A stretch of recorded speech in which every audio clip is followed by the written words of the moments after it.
ఆకాశంలో ఉన్న మేఘాలు ఒక్కసారి కుండ వలిగినట్టే వలిగినాయా ఏంది అన్నట్టు కొట్టింది వాన వరంగల్ జిల్లాల.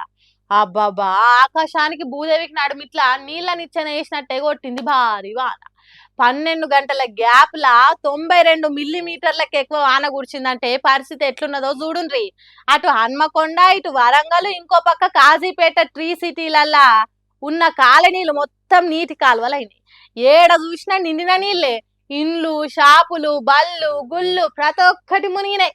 వరంగల్ రైల్వే ట్రాక్ మీదకి సముద్రం వచ్చిందా ఏంది అన్నట్టే నీళ్లు నిండినాయి.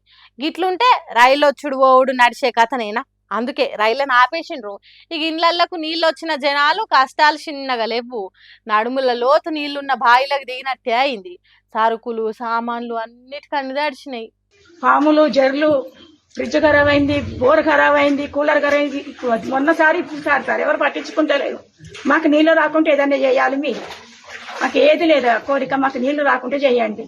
చూస్తా అనుకుంటాను, ఓట్లప్పుడు కనబడతారు, ఇప్పుడు ఎవరు కనపడరు. మరి మాకు మా పరిస్థితి ఎట్లా చెప్పండి. మరి కింసిలా పిల్లలను పట్టుకొని రాత్రిపోయి పైన పండుకున్నాం. పాపం బుడ్డ బుడ్డ పిల్లలను పట్టుకొని వేరే కాడికి పోయి వండుకోవాల్సి వచ్చిందట. ఇక లోతట్టు ప్రాంతాలైతే చెప్పనే వద్దు పోన్రి. విశాఖపట్నంలో ఉన్న సముద్రం వరంగల్ పట్టణానికి తరలొచ్చిందా ఏంది అనుకునేటట్టు అయింది. ఉమ్మడి వరంగల్ జిల్లాల దంచు కొట్టిన వానలు కడమ జిల్లాలలో కాసింత తక్కువనే కొట్టినాయి. అయితే ఈ వానలు ఇప్పట్లో ఇడిచేటట్టు లేవట తెలంగాణ రాష్ట్రాన్ని.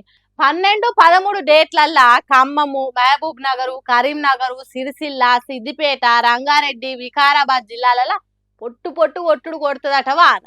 14, 15 తేదీలలో ఆదిలాబాదు, కరీంనగర్, నల్గొండ జిల్లాలలో అతి భారీ వానలు పడతాయట. కాబట్టి జనం ఇంకింత పైలంగా ఉండాలని కోరుతున్నారు వాతావరణ శాఖలు. అందుకే ఓ పబ్లిక్ జరంత పైలంగా ఉండుండ్రి. పాములు, తేళ్లు, కరెంట్ షాకులకు దూరంగా ఉండుండ్రి. ఏమంటున్నాం?